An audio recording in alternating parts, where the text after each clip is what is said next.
ত্রিপুরার প্রখ্যাত নাট্যকার মানিকলাল দত্তের জীবনাবসান। শোকের ছায়া রাজ্যের সাংস্কৃতিক অঙ্গনে। নাট্যকারের বাড়িতে গিয়ে শোক সন্তপ্ত পরিবারের প্রতি সমবেদনা জানিয়েছেন মুখ্যমন্ত্রী ডক্টর মানিক সাহা। না ফেরার দেশে পাড়ি দিলেন ত্রিপুরা রাজ্যের বিশিষ্ট নাট্যকার মানিকলাল দত্ত। মৃত্যুকালে তার বয়স হয়েছিল ৭৮ বছর। প্রয়াত বিশিষ্ট সাংস্কৃতিক ব্যক্তিত্ব গুণীজন মানিকলাল দত্তের প্রতি শ্রদ্ধা জানিয়েছেন মুখ্যমন্ত্রী ডক্টর মানিক সাহা। নাট্যকারের বাড়িতে গিয়ে শোক সন্তপ্ত পরিবারের প্রতি সমবেদনা জানিয়েছেন মুখ্যমন্ত্রী। পরে সংবাদ মাধ্যমের মুখোমুখি হয়ে ডক্টর সাহা বলেন, মানিকলাল দত্তের মতো সাংস্কৃতিক ব্যক্তিত্ব রাজ্যে বিরল। তার মৃত্যুতে রাজ্যের সাংস্কৃতিক জগতে একটা শূন্য স্থান তৈরি হলো। এরকম একজন সাংস্কৃতিক ব্যক্তিত্ব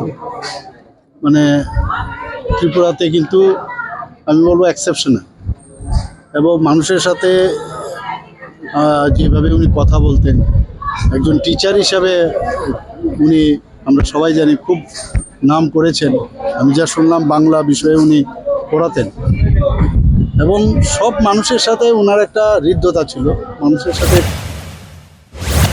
বিশিষ্ট নাট্যকার মানিকলাল দত্ত মঞ্চের বাইরে ছিলেন বাংলার শিক্ষক, ছাত্র দরদী শিক্ষক হিসেবে পরিচিত ছিল। তিনি বর্ধমানে এইচএস স্কুলে দীর্ঘদিন শিক্ষকতা করেছেন। হৃদরোগে আক্রান্ত হয়ে রাজধানীর এক বেসরকারি হাসপাতালে ভর্তি ছিলেন।